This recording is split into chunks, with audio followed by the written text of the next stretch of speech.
இன்றைய நற்செய்தி புனித மத்தேயு எழுதிய நற்செய்தியிலிருந்து வாசகம். அதிகாரம் 16, இறை வார்த்தைகள் 24 முதல் 28 முடிய.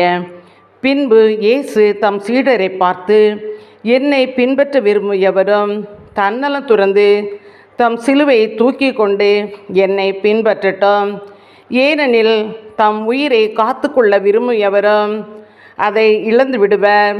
மாறாக என் பொருட்டு தம்மையை அழித்து கொள்கிற எவரும் வாழ்வடைவர்.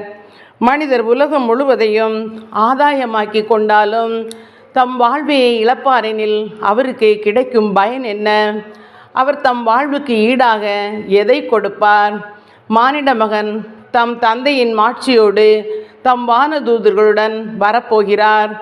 அப்பொழுது ஒவ்வொருவருக்கும் அவரவர் செயலுக்கேற்ப கைமாறு அளிப்பார். நான் உறுதியாக உங்களுக்கு சொல்கிறேன், இங்கே இருப்பவருள் சிலர் மானிட மகனது ஆட்சி வருவதை காண்பதற்கு முன் சாக மாட்டார் என்றார். இது கிறிஸ்து வழங்க நற்செய்தி.